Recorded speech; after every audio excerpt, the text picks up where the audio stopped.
नमस्कार दोस्तों, एसएससी दिव्य में आपका स्वागत है। आज हम रीजनिंग के प्रैक्टिस सेट देखेंगे। इसमें रीजनिंग के 20 इंपॉर्टेंट प्रश्न हैं। यदि आप एसएससी, रेलवे या किसी भी स्टेट एग्जाम की तैयारी कर रहे हो तो ये प्रैक्टिस सेट आपके लिए काफ़ी इंपॉर्टेंट है, क्योंकि इस प्रैक्टिस सेट में जो प्रश्न दिए गए हैं उसी टाइप के प्रश्न आपके एग्जाम में पूछे जाएंगे, आपके परीक्षा में पूछे जाएंगे। तो चलिए हम शुरू करते हैं प्रश्न संख्या 1 से।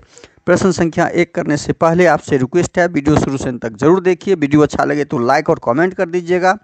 चैनल पे नए आए हैं तो प्लीज़ चैनल को सब्सक्राइब कर लीजिए और बेल आइकन को ऑल सेट पे जरूर डाल दीजिएगा। प्रश्न है आपके सामने, क्वेश्चन नंबर 1। यदि मार्च 31/8 देखिए, ये कोडिंग डिकोडिंग से संबंधित प्रश्न है। यदि मार्च बराबर 31838 लिखा जाता है तो अप्रैल का कोड क्या होगा? मार्च का मतलब यदि आपका 3183 लिखा है तो अप्रैल का मतलब, देखिए मार्च क्या होता है, मार्च का M 13 नंबर का होता है, जिस 13 का इकाई अंक यहाँ पे 3 ले लिया गया। 13 का इकाई अंक 3 ले लिया। A 1 नंबर पे होता है तो A का 1 हो गया। R 18 नंबर पे होता है तो 18 का इकाई अंक यहाँ पे 8 ले लिया गया। उसी प्रकार से C 3 नंबर पे होता है तो C का 3 यहाँ पे है, और H 8 नंबर होता है तो H का 8 है। हमने क्या पाया कि M 13 में से इसका इकाई अंक इस कोड के रूप में ले लिया गया। A का मतलब 1 है तो A का 1 डाल दिए। R का मतलब 18 है, 18 कोड होता है, R का स्थानीय मान 18 होता है तो 18 का इकाई अंक हमने 8 ले लिया। इकाई अंक हमने 8 ले लिया। इस प्रकार C इकाई अंक में है तो C का मतलब 3 है तो 3 यहाँ पे है। H का मतलब 8 होता है तो 8 यहाँ पे है। हमने सारे का कोड डाल दिया। इसी प्रकार अप्रैल का कोड डालेंगे। जब हम अप्रैल का कोड डालेंगे तो अप्रैल का कोड क्या निकलेगा? अप्रैल का APRIL, अप्रैल।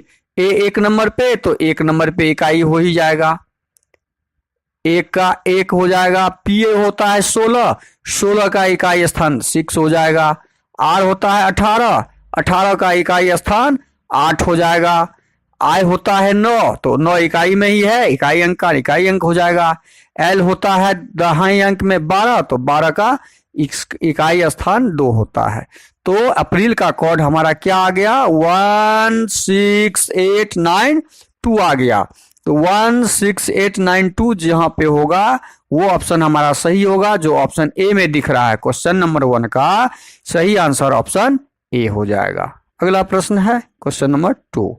कौन से बेनारेख सही, देखिए इसमें से चुनना है। सप्ताह, महीना और वर्ष। चूंकि सबसे छोटी इकाई होती है समय का सप्ताह कई सप्ताह मिलके महीने के अंदर आते हैं, और कई महीने मिलके साल के अंदर, वर्ष के अंदर आते हैं। तो ये आपका साल हो गया, मतलब वर्ष हो गया, जिसको वर्ष बोलते हैं।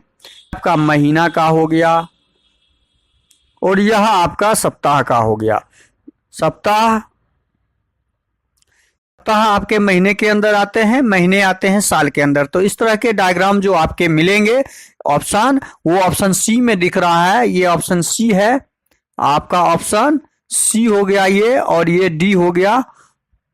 तो ऑप्शन सी इसका सही आंसर हो जाएगा। अगला प्रश्न है क्वेश्चन नंबर 3। नीचे दी गई श्रृंखला श्रेणी में प्रश्नवाचक चिन्ह के स्थान पर कौन सी संख्या आएगी? कौन सी संख्या आएगी? अब देखिए, 30 में 3 जोड़ते हैं तो 33 होता है। 33 में 4 जोड़ते हैं तो 37 होता है। 37 में 5 जोड़ेंगे तो 42 हो जाएगा। 42 में 6 जोड़ेंगे 48। देखिए यहाँ पर एक पैटर्न मिला कि एक जोड़ के हम आगे बढ़ते जा रहे हैं।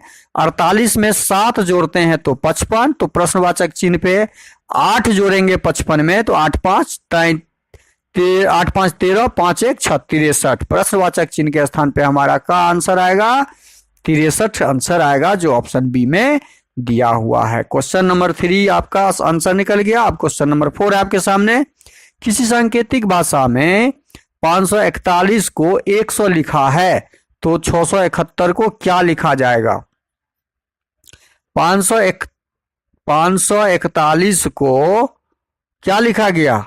100। 541 को 100 कैसे लिखा गया? 5 4 9 1 10 मतलब 5 4 1 बराबर 10, और 10 का स्क्वायर करते हैं तो 100 होता है। यही तो कोड निकल गया हमारा। अब 671 का कोड निकालिए। 671 का कोड क्या निकलेगा? 6 जोड़ 7 जोड़ 1, 6 1 7 दूनी 14, और 14 का स्क्वायर जब करते हैं तो हमारा कितना निकलता है? 14 का स्क्वायर 196 होता है। कितना होता है? 196 होता है। तो हमारा प्रश्नवाचक चिन्ह यानी कोड क्या आ जाएगा? ऑप्शन सी क्वेश्चन नंबर 4 का सही आंसर हो जाएगा। इसको एक बार और समझ लीजिए। इसमें क्या टर्म लगा हुआ था? पैटर्न क्या था कि 541 का कोड 100 दिया हुआ है, तो इसके अंकों के जोड़ के वर्ग को करने से हमें वह का कोड प्राप्त हो गया। तो सेम 671 का भी हम क्या किए? अंकों का जोड़ कर दिए और उसके वर्ग को हम ज्ञात कर लिए, वही हमारा आंसर ज्ञात हो गया, ऑप्शन सी। अगला प्रश्न क्वेश्चन नंबर 5, नीचे दिए गए विकल्प में से संबंधित अक्षर को चुनिए। अब देखिए यहां क्या संबंध है। आर होता है 18, बी होता है 2, टी होता है 20, टी होता है 20, 4। तो इसमें संबंध क्या है? ये आर कन्वर्ट हुआ टी में, मतलब 18 प्लस 2। दूसरा आर भी कन्वर्ट हुआ 18 प्लस 2, और बी कन्वर्ट हुआ 2 2 प्लस 2, मतलब सब में 2 2 प्लस का टर्म है। 2 2 प्लस का टर्म है तो वही टर्म तो ए डबल ए डी में भी लगेगा। ए होता है 1 नंबर, ए 1 नंबर, डी 4 नंबर। अब इसका जब हम निकालेंगे तो 1 में 2 जोड़ेंगे तो 3 होगा, 3 3 सी होता है। 1 में फिर 2 जोड़ेंगे तो 3 होगा, और 3 में क्या होता है? सी होता है, डबल सी हो जाएगा। डी में कितना जोड़ेंगे? 2 जोड़ेंगे, डी में 2 जोड़ेंगे, 4 में 2 जोड़ेंगे तो 6 होगा, और 6 होता है एफ नंबर पे। तो सी सी एफ हमारा आंसर प्रश्नवाचक चिन्ह के जगह पे क्या आ जाएगा? सी सी एफ। और सी सी एफ हमारा कहाँ पे है? सी सी एफ ऑप्शन बी में दिख रहा है। तो क्वेश्चन नंबर 5 का सही आंसर हमने इस प्रकार निकाला। इसको फिर से एक बार समझ लीजिए। देखिए स्थानीय मान में 2 का प्लस 2 प्लस 2 प्लस 2 का अगली संख्या के साथ संबंध लगा हुआ है, पैटर्न लगा हुआ है। वही पैटर्न हम इस डबल ए डी के साथ भी लगा के आंसर ढूंढ लिए। अगला प्रश्न है क्वेश्चन नंबर 6, किसी कूट भाषा में एनिमल को 1 1 4 9 1 3 1 1 2 कूट लिखा है, तो कैट का कूट क्या होगा? देखिए एनिमल का क्या लिखा है, सीधा समझिए। एनिमल, एनिमल का कोड ज्ञात करने के लिए ए का 1 होता है, एन का कितना होता है? 14, आई कितना? 9, एम का कितना होता है? 13, फिर ए का 1, एल का 12। यही तो कोड है। 1 14, देखिए 1 14 9 13 1 और 12, बस इसका स्थानीय मान ही एनिमल का कोड है। तो वही हम क्या करेंगे? कैट का निकालेंगे जब CAT, तो उसका स्थानीय मान 3 1 और 20, 31 20 हमारा आंसर आ गया, जो कहां पे है? ऑप्शन नंबर डी में है। तो क्वेश्चन नंबर 6 का सही आंसर क्या हो जाएगा? ऑप्शन डी, सी का 3, ए का 1, टी का 20। अगला प्रश्न है क्वेश्चन नंबर 7, यदि ए बी बराबर 27, ए बी बराबर क्या दिया है? 27, बी सी बराबर 125, सी डी बराबर 343, तो ए बी डी बी का कोड क्या होगा? अब देखिए ए बी बराबर 27 कैसे हुआ? ए बी बराबर 27 कैसे हुआ? ए का मान 27 दिया हुआ है, तो ए 1 नंबर, बी 2 नंबर पे। 12 को 2 से गुना करेंगे तो 12 दूनी 24, और 3 जोड़ देंगे तो 27। ये तो हम निकाल लिए। क्या बीसी के साथ यही टर्म लगा हुआ है? बीसी के साथ तो बी 2 नंबर, सी 3 नंबर, 23 दूनी 3 दूनी 6, 2 दूनी 4 1 5 56, लेकिन यहाँ 125 है। इसका मतलब है हमारा यह पैटर्न इसमें सूट नहीं कर रहा है। तो कौन सा पैटर्न? फिर हम दूसरा पैटर्न लगा के देखेंगे। यह पैटर्न इसमें सूट नहीं कर रहा है तो हम दूसरा पैटर्न ढूंढते हैं क्या लगा हुआ है। ए होता है 1 नंबर पे, बी होता है 2 नंबर पे, दोनों का स्थानीय मान हमने डाल दिया। अब दोनों के स्थानीय मान का जोड़ यदि ज्ञात करते हैं तो 2 1 3 और 3 तिये 9, 3 तिया 9 तिया 27, मतलब 3 का घन बराबर 27 हमें प्राप्त हो गया। हमें क्या यही पैटर्न बीसी के साथ लगा हुआ है? बीसी के साथ भी ज्ञात करके देख लेते हैं। बी और सी के साथ लगा के 125 निकालना है। बी और सी के साथ लगा के बी 2 नंबर, सी 3 नंबर।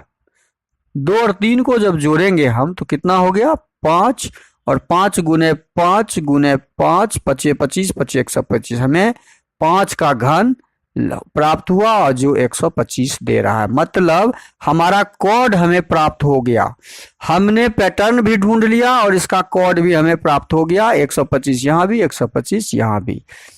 हम CD का भी यही पैटर्न लगा के देखते हैं। क्या CD में यही पैटर्न लगा हुआ है? C 3 number, D 4 number. 3 और 4 को जोड़ते हैं, 3 और 4 को जोड़ेंगे तो 7 और 7 गुने 7 गुने 7, 7 सते 49 और 49 सते 343, मतलब 7 का घन बराबर 343।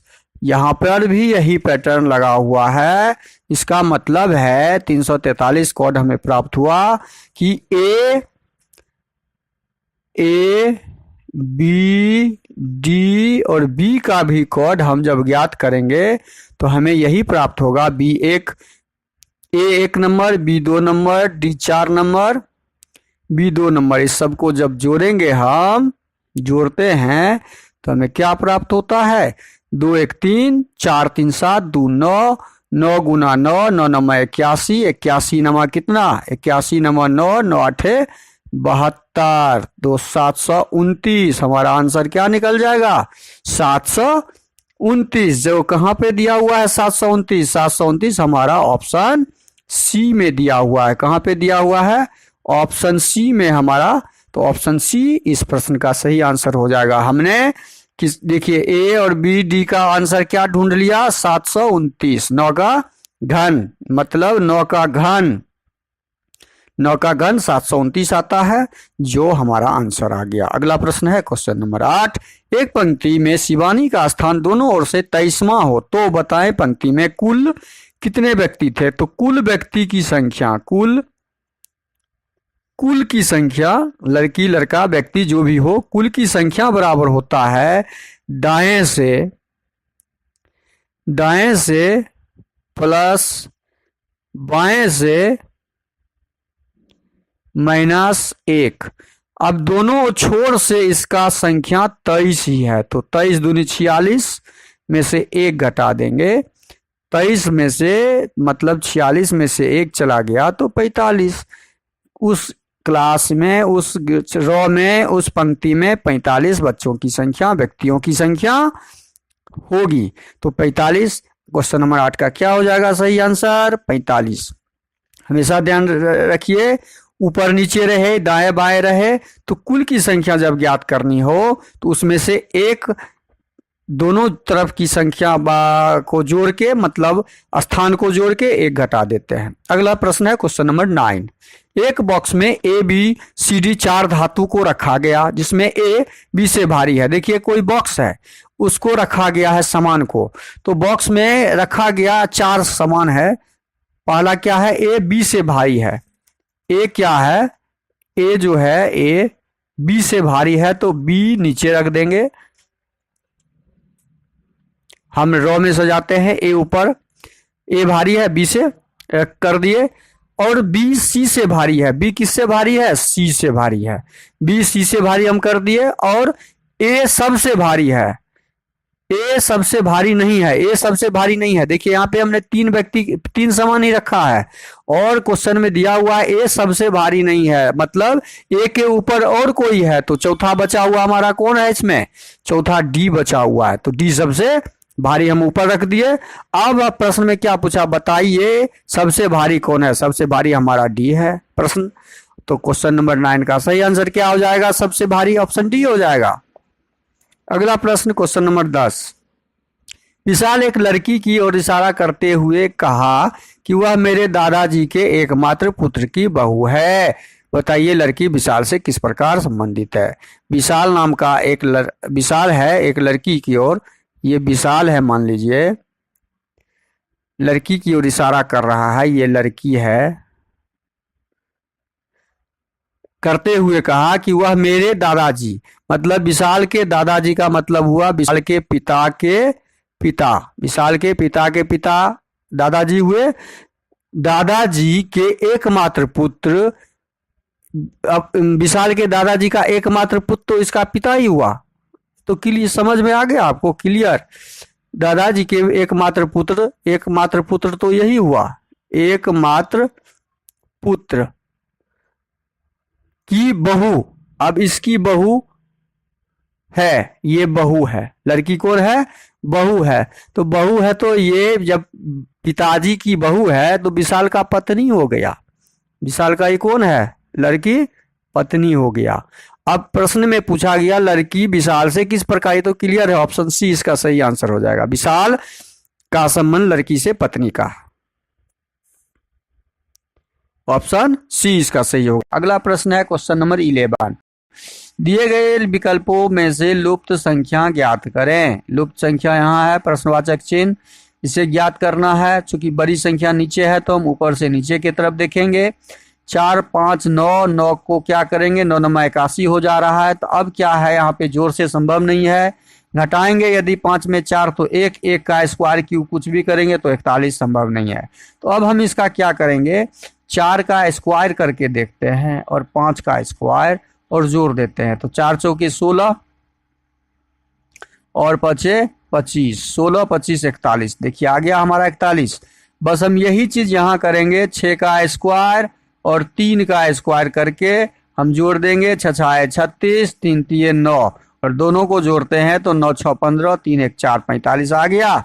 बस यही संबंध तो हमें ज्ञात करना, पैटर्न ज्ञात करना था। यहाँ 7 का स्क्वायर 7 7 49, यहाँ 49 में क्या जोड़ेंगे, 58 हो जाएगा। यहाँ 49 में क्या जोड़े, जो 58 प्राप्त हो जाए तो 58 में से 49 को घटा लेंगे।